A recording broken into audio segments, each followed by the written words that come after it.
금융기관에 근무한다는 것은 굉장한 장점이 있습니다. 그중 가장 큰 장점은 직업의 안정성과 타 산업 대비 높은 급여의 수준이라고 할 수 있을 것입니다. 그러나 반대급부도 존재합니다.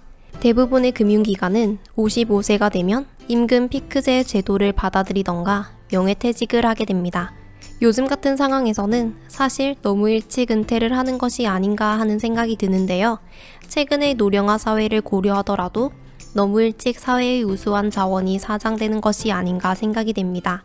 얼마 전 제가 관리하던 차세대 프로젝트에서 흥미로운 사실을 보게 되었습니다. 수신파트에서 일하는 개발자가 환갑을 맞이하여 팀원들이 간단히 축하 파티를 하는 모습을 보게 되었고, 또 다른 프로젝트에서는 대형 은행의 IT 팀장이 명예퇴직 후 ETL 개발자로 프리랜서로 투입된 사실을 보게 되었습니다. 세상이 바뀌고 있음을 실감하게 됐는데요. 이번 투이톡에서는 금융 IT인이 어떻게 제2의 인생을 준비할 수 있는지, 어떠한 방법이 있는지 알아보고자 합니다. 최소한 본부장, CIO, 부행장급으로 은퇴를 해야만 기회가 있었던 고문 자리. 예전의 상황을 생각해 본다면 본인이 하고 있던 IT 업무를 연장하거나 계속하려면 최소한 본부장급 이상으로 은퇴하고 본인이 근무하던 회사의 납품업체 등의 고문으로 취직하는 방법이 거의 대부분이었습니다. 이러한 방식은 현재도 활용되고 있지만 임원급이 아닌 직원들이 명예퇴직을 할 경우에 해당되는 경우는 거의 없었고, IT 업무가 아닌 전혀 다른 영역에서 제2의 인생을 준비하는 것이 대부분이었으며 그 성과가 좋지 않았습니다. 그러나 투이 컨설팅에서 일어나고 있는 현상입니다. 저는 현재 모 금융기관에서 컨설팅 프로젝트를 하고 있습니다. 컨설턴트는 총 11명 정도 투입되는 프로젝트인데, 한 분은 지방은행 IT 부장 출신, 한 분은 증권사 마케팅 담당 임원 출신, 한 분은 대형 금융기관 IT 자회사 부장 출신, 한 분은 증권회사 팀장 출신, 총 4명의 컨설턴트가 제2의 인생을 컨설팅사와 같이 프로젝트를 수행하고 있습니다. 그리고 이러한 참여의 비율을 지속적으로 늘려갈 예정입니다. 그 이유는 그만큼 성과가 충분히 발생하고 있기 때문입니다. 제가 판단컨대 이러한 현상은 앞으로 훨씬 더 강범위하고 폭넓게 발생할 가능성이 많은데요. 가장 큰 이유는 서로의 필요가 충족되기 때문입니다. 금융 IT인의 제2인생 준비에 대해 알아보겠습니다. 금융 IT인의 정의를 내려보자면 은행, 증권, 보험, 캐피탈 등 우리가 흔히 얘기하는 1금융권, 2금융권, 3금융권 모두 해당된다고 볼 수 있습니다. 금융 IT인의 제2인생 두 가지 갈래, 프로그래머 vs 컨설턴트. 제2인생의 방향을 설계함에 있어 두 가지 방법이 있습니다. 첫 번째, 프로그래머로 제2인생을 준비하는 것입니다. 이런 방향은 정규직의 자리를 얻기에는 쉽지 않겠지만 프리랜서로서의 생활은 매우 만족할 수 있는 방법이라고 할 수 있습니다. 최근 IT 인력의 부족 상황이 지속되다 보니 금융업종의 프로그램 개발 능력이 있다면 사실 일자리를 구하는 것은 그리 어려운 일이 아닙니다. 다만 예전의 금융회사보다 신분상의 위치가 불안정하고 복리후생 등이 전혀 없다는 것을 생각해야 합니다. 물론 프로그램을 구사할 수 있어야 할 것입니다. 두 번째, IT 컨설턴트로 제2의 인생을 준비하는 것입니다. 제가 추천하고 싶은 직업 경로라고 할 수 있는데요. 일단 매월 벌어들이는 급여의 수준이 개발자와 월등히 차이가 나고 본인이 했던 업무의 경험을 지속할 수 있는 장점이 있습니다. 컨설팅 회사의 인력 수요도 꾸준하기 때문에 조금만 노력한다면 충분히 생각해 볼 수 있는 직업 경로라고 할 수 있습니다. 개발자든 IT 컨설턴트든 준비의 과정이 필요합니다. 어떠한 준비 과정을 거쳐야 할까요? 첫 번째, 본인이 속한 회사에서 가장 많이 발생하는 외부 프로젝트는 무엇인가 파악합니다. 은행을 생각해 봅시다. 은행의 경우 컨설팅과 개발의 대부분은 여신, 리스크, 채널에서 발생되는 프로젝트가 가장 많습니다. 특히 여신의 경우는 은행, 증권, 보험, 캐피탈 등 금융회사의 가장 기본적인 수익원이자 규제의 영역으로 매년 많은 회사가 컨설팅과 구축 프로젝트를 진행하고 있습니다. 가능하다면 이러한 곳으로 자신의 직무를 옮기는 것이 어떨까요? 결국 일을 하면서 제2의 인생을 준비할 수 있습니다. 두 번째, 반대로 외부 컨설팅이나 프로젝트가 없는 업무가 무엇인지 파악해야 합니다. 반대로 외부 컨설팅이나 프로젝트가 전혀 없는 분야는 어디일까요? 은행에서는 대표적으로 수신 및 상품, 증권에서는 주문계 영역 등이 될 것입니다. 해당 분야의 특징은 유지 보수를 해당 정직원들이 대부분 하는 경우가 많으나 외부 프로젝트가 거의 없다고 봐야 합니다. 이는 반대로 그 업무를 10년, 20년 해봐야 사회에 나와서는 그 지식을 활용할 곳이 없다는 의미와 동일합니다. 세 번째, 하고 있는 일이 미래를 준비할 수 있도록 구도를 짜야 합니다. 별도로 제2의 인생을 준비하기 위해 세미나를 다니고 직업교육에 참가하는 것보다 현재 하고 있는 일이 미래를 준비할 수 있는 일이 될 수 있도록 구도를 짜야 합니다. 네 번째, 새롭게 부상하는 사업의 영역에 TFT 등으로 참여할 수 있도록 기회를 모색합니다. 고객사에서 컨설팅을 하다 보면 새로운 신사업을 위해 TFT를 구성하는 경우가 많습니다. 그러나 대부분의 직원은 이러한 TFT에 마지못해 참여하는 경우가 많은 것을 볼 수 있었는데요. 생각을 바꿀 필요가 있습니다. 돈을 벌면서 새로운 영역의 지식을 습득할 수 있는 절호의 기회라고 생각해야 합니다. 만약 소속 회사가 클라우드 서비스를 위해 TFT를 구성한다면 바로 참여할 수 있도록 노력해 봅시다.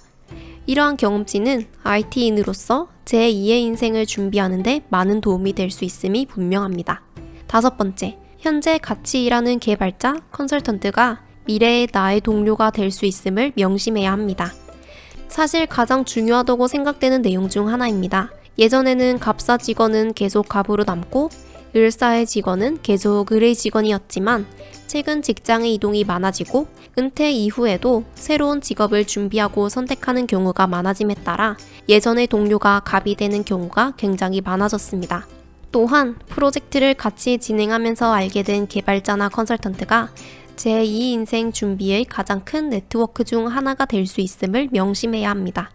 흔히 갑질을 일삼던 고객은 그 사람이 뛰어나서가 아니라 그 자리의 권한이기 때문에 그 자리에서 벗어나는 순간 아무도 자기의 친구가 되지 않습니다. 여섯 번째, 꼭 정규직이나 소속감이 주는 안정성에 집착할 필요가 없습니다. 금융회사의 가장 큰 특징 중에 하나는 직업의 안정성과 복리후생을 들 수 있습니다. 그러나 제2 인생에서도 이러한 조건을 만족시킬 수 있는 직장은 찾기가 어렵거나 불가능하다는 것을 인지하는 것이 필요합니다.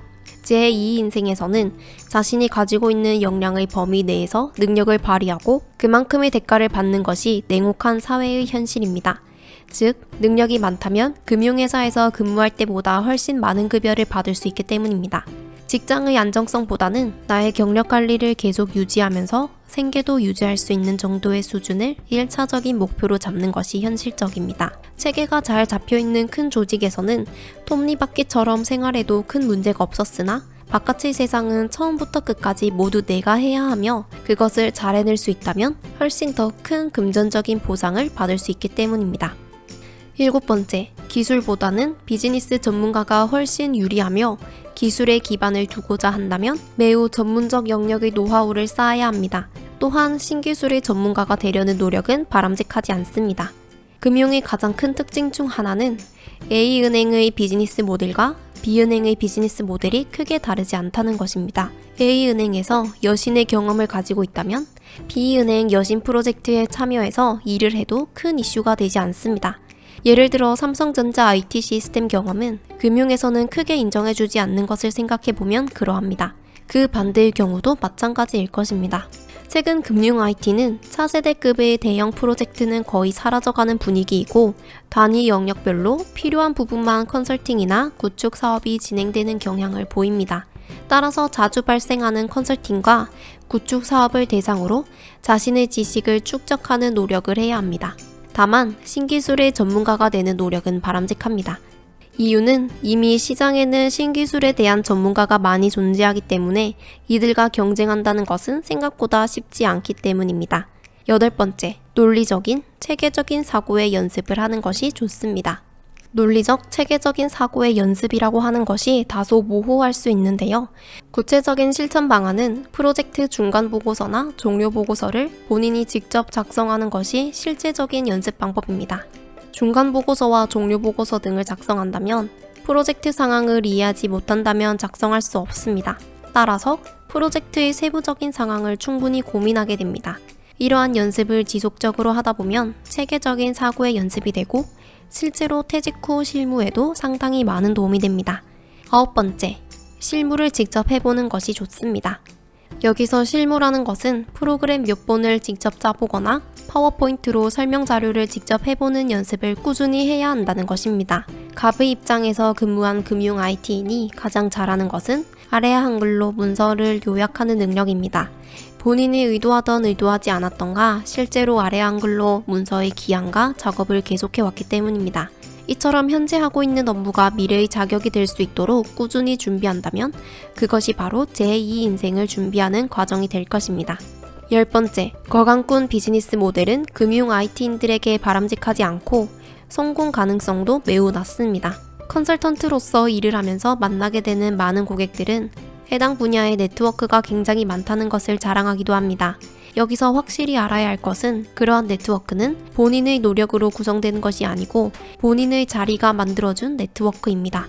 이 네트워크를 세상 밖에서 활용하려 한다면 성공하기가 매우 어렵습니다. 왜냐하면 세상 밖에 있는 경쟁자들은 평생을 다해 구축한 네트워크를 쉽게 도와주지 않기 때문입니다. 즉, 거강꾼 모델이라 함은 솔루션 및 프로젝트를 중간에 두고 소개해주는 비즈니스를 말합니다.